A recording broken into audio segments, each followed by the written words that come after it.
பாருங்கள் ஃப்ரெண்ட்ஸ், இன்றைக்கும் அரசியல் பேசிகிட்டு இருக்காங்க, டெய்லியும் பேசுவாங்க. நாமளும் நம்மளுடைய வேலையை பார்க்கலாம். நாம் நம்ம வேலையை பார்த்துட்ருக்கோம். இன்றைக்கி நம்மளுடைய வேலையை பார்க்குறோம்.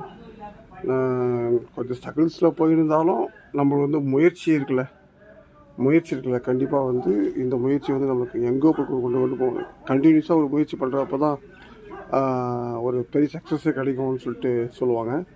அது மாதிரி நம்ம தலைவருக்கும் அதே மாதிரி தான் நாமளும் ஜெயிக்க முடியும். கண்டினியூவாக ஒரு விஷயத்தை செஞ்சுட்டே இருக்கும்போது தான் நம்ம தலைவர் ஜெயித்தார். யார்? நம்ம தலைவர் விஜய் அண்ணா ஜெயித்தார். சீமா கஞ்சிருக்காரு.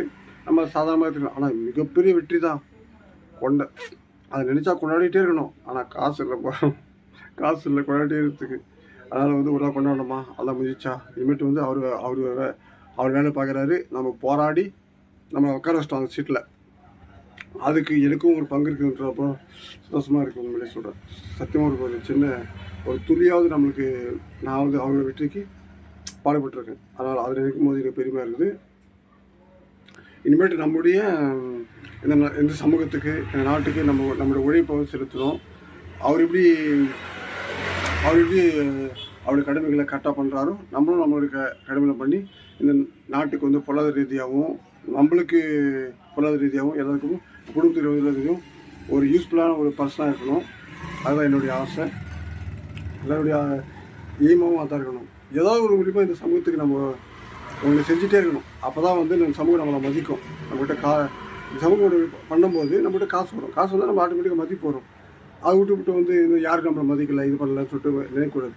ஆனால் நம்ம நினச்சிருந்தாலும் வச்சுக்கேன், எதுவுமே வந்திருக்காது, சாத்தியம் வந்திருக்காது. ஐயோ நம்ம அரசுக்கு போனால் மதிக்க மாட்டாங்க, நம்ம திட்டுவாங்க, அவதூறு பேசுவாங்க, என்னெல்லாம் பேசுவாங்க சொல்லிட்டு நினச்சிருந்தாருன்னா எதுவுமே பண்ணிக்க முடியாது. அவரால் துணிஞ்சு வந்தார், இறங்கினார், ஜெயிச்சார், மக்களுக்கு நல்லது பண்ணிகிட்ருக்காரு.